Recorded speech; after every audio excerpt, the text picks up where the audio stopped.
കാസർഗോഡ് ബോവിക്കാനത്ത് തെരുവുനായ ഭീതി. പ്രദേശത്ത് 10ഓളം പേർക്കാണ് തെരുവുനായയുടെ ആക്രമണത്തിൽ പരിക്കേറ്റത്.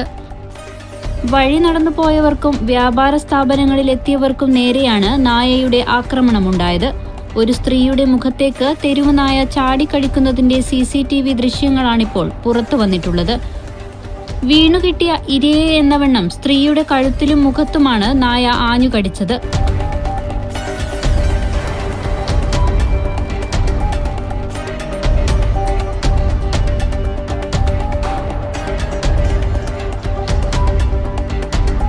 കഴിഞ്ഞ ഒരാഴ്ചയായി ഈ പ്രദേശത്ത് തെരുവുനായ ശല്യം അതീവ രൂക്ഷമാണെന്ന് നാട്ടുകാർ പറയുന്നു. കടകളിൽ സാധനങ്ങൾ വാങ്ങാൻ എത്തുന്നവരെയാണ് നായ പ്രധാനമായും ലക്ഷ്യം വയ്ക്കുന്നത്. പരിക്കേറ്റവരെല്ലാം നിലവിൽ ചികിത്സയിലാണ്. ജനങ്ങളുടെ ജീവന് ഭീഷണിയായ തെരുവുനായ ശല്യത്തിന് എത്രയും വേഗം പരിഹാരം കാണണമെന്നാണ് നാട്ടുകാരുടെ ശക്തമായ ആവശ്യം. News 14 live Kasaragod. ഇനി എങ്ങോട്ടെന്നും ഈ മുഖം തന്നെ കാണണമെന്ന് ഉറപ്പാണ്. 100%. 100 വർഷം സുമംഗലിയായിരിക്കട്ടെ. 100 വർഷങ്ങളായ ബന്ധങ്ങൾ, 100% ഉറപ്പ്. ഭീമയുടെ സംശുദ്ധി.